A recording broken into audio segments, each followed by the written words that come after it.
Trial passage शुरू होगा 3 second बाद। विद्यार्थी जीवन स्वयं कठिनाइयों व अवसरों से भरा हुआ होता है, परंतु जब विद्यार्थी अपनी शिक्षा पूर्ण करके रोजगार की तलाश में जाता है, तभी उसे अपनी सहन शक्ति का परिचय देना ही पड़ता है। बार बार असफलता के बाद भी उसे हार न मानकर अपने लक्ष्य की तरफ निरंतर बढ़ते रहना चाहिए, तभी उसे सफलता प्राप्त हो सकती है। अन्यथा वह अपने जीवन में असफलता से निराश होकर कुछ ऐसा कर बैठता है जिसकी कल्पना शायद कभी उसने भी नहीं की हो। यह हमारे समाज की विडंबना है कि दोस्त, रिश्तेदार, घरवाले सभी विद्यार्थी को निराश करते हैं। सिर्फ एक माँ है जो उसे अपने लक्ष्य की तरफ निरंतर अग्रसर होने को प्रेरित करती रहती है। मेन पैसेज शुरू होगा 3 सेकंड बाद। आज विकसित देश पूर्ण अमर्यादित जीवन शैली से त्रस्त होते जा रहे हैं। भौतिकवाद ने जीवन को भी भोग की सामग्री का रूप दे दिया है। शरीर भी भोग की वस्तु बन गया है।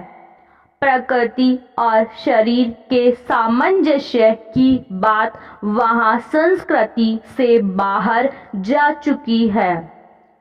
अतः जीवन शैली प्रभाव पतित होती जा रही है। इसका एक परिणाम तो यह हुआ कि जीवन मानसिक तनावों का संग्रहालय बन गया। दूसरा परिणाम शिक्षा, करियर और समानता का दृष्टिकोण जीवन पर हावी हो गया। इसके आगे जीवन की परिभाषाएं समाप्त प्राय हो चुकी हैं। प्रकृति सामाजिक नियमों कायदों से तो नहीं चलती। संपूर्ण मानव समाज आज प्रकृति के थपेड़ों से त्रस्त है। इसमें भी सबसे बड़ा परिवर्तन स्कूल की छात्राओं में कुंवारी मां बनने की समस्या आज वहां नासूर बन गई है। शिक्षा से हो रहा है क्योंकि प्रकृति ने उन्हें इस काम के लिए सक्षम बना दिया और उनके मनोभाव भी उनकी तरंगों से आवृत हो जाते हैं। स्वच्छंद वातावरण में उन्मुक्तता की सुविधा उनके पास है। उनकी संतानों को कानूनी सुरक्षा प्राप्त है। क्या कानून किसी व्यक्ति को सुखी बनाने की गारंटी दे सकता है? पैरा। भारतीय संस्कृति ने इस मानवीय समस्या का हल निकाला। मूलतः भारतीय समाज श्रम प्रधान था। जीवन शैली कृषि आधारित थी। प्रकृति से जीवन जुड़ा हुआ था। हमारी परंपराओं में प्रकृति का महत्वपूर्ण और परिपक्व ढंग से समावेश था। आज देश का एक छोटा हिस्सा बुद्धिजीवी हो गया। प्रकृति उसकी समझ से बाहर निकल गई और वह भी विकसित मानसिकता का शिकार हो गया। जीवन शैली में उसने विकसित देशों की आंख मूंद कर नकल करना शुरू किया और वैसे ही परिणामों से गुजरने लगा। वही शिक्षा, करियर और भोग रह गया। योग तो जीवन से लुप्त हो गया। बुद्धिजीवी लोग ही कानून बनाने लगे। उन्होंने कानून भी विदेश की तर्ज पर ही बनाए। आज समलैंगिक संबंधों को वैध करने की बहस छिड़ी हुई है। पशु भी ऐसा नहीं करते। आदमी उनसे भी नीचे गिरना चाहता है। कानून की छतरी के नीचे ऐसा ही कानून बना था, शारदा एक्ट, जिससे बाल विवाह पर रोक लगाई गई थी। उनका विवाह शब्द की भारतीय समाज व्यवस्था, सामाजिक सुरक्षा, आर्थिक परिप्रेक्ष्य आदि किसी भी विषय पर उन्होंने दृष्टिपात ही नहीं किया और कानून थोप दिया। पैरा। इसी का परिणाम है कि भारत में भी स्वच्छंद भोग और गर्भपात एक बड़ी सामाजिक समस्या बन गई। भारतीय समाज पद्धति में विवाह को 2 स्तरों पर विभाजित किया गया था। एक स्तर सगाई का था, जबकि लड़की के रजत 16 होने से पूर्व उसका संबंध तय कर दिया जाता था। दूसरे चरण में उसका विवाह गौना होता था। जब वह 18 साल की हो जाती थी, कानून में इसका कोई उल्लेख नहीं है कि 18 वर्ष पूर्व लड़की ससुराल नहीं जाती थी।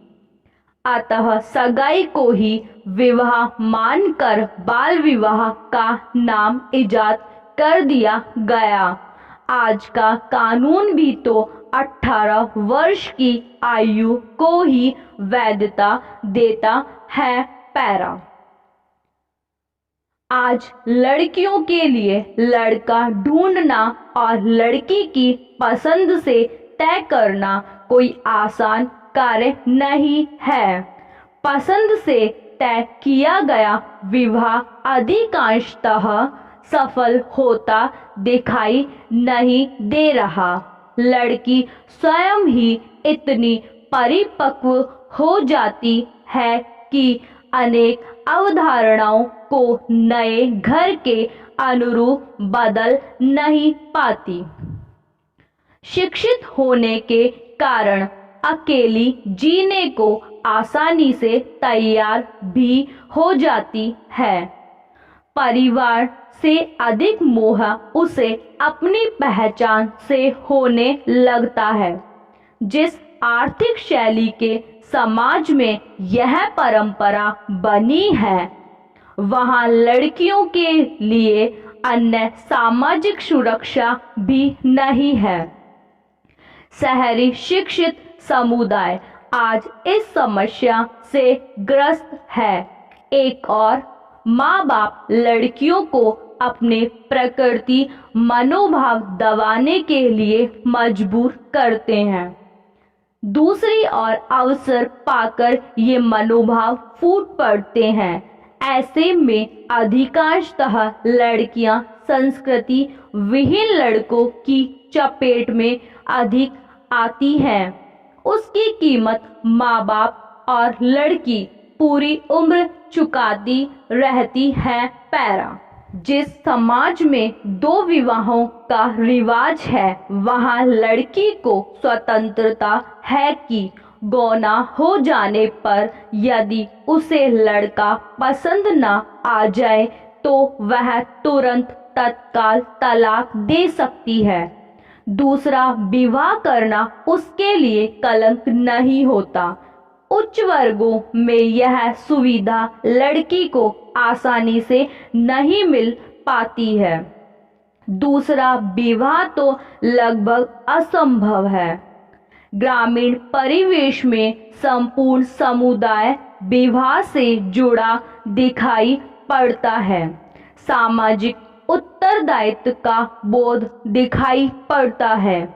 शहरी विवाह तो परिवारों तक ही सीमित रहता है। भारतीय संस्कृति पति पत्नी को आदमी औरत से बहुत ऊपर मानती है। वह संकलित युगल प्राकृतिक योग रूप जीवन जीता है, देश की संस्कृति का पोषण करता है। आज शिक्षित वर्ग की समानता के अधिकार का विकृत रूप देख सकते हैं। यहाँ लड़की स्वयं लड़की की तरह जीने को तैयार ही नहीं है। उसे न अच्छी पत्नी बनने की शिक्षा दी जाती है, न अच्छी माँ बनने की। परंपरा की अवधारणाओं से तो उसका कोई वास्ता ही नहीं है, न कोई सामाजिक नेतृत्व ही दिखाई नहीं देता। व्यक्ति धन के लिए जीता है और मर जाता है पैरा। नजरिया घर घर की कहानी का। इस कोरोना काल में बिजनेस ठप हो गया। कहीं आधी तनख्वाह मिल रही है, कहीं नौकरी पर खतरा। सब परेशान नजर आ रहे हैं। आदर्श का काम भी नहीं चल रहा है। दुकान 3 महीने से बंद थी, अब खोलते तो देखता हूँ वह सोच रहा था माँ बीबी औरत की परेशानी सबको दिखती है। कभी आदमी के मन का सोचा कितना तनाव झेलता, बाहर भीतर सब आदर्श ने सहमति से सिर हिलाया।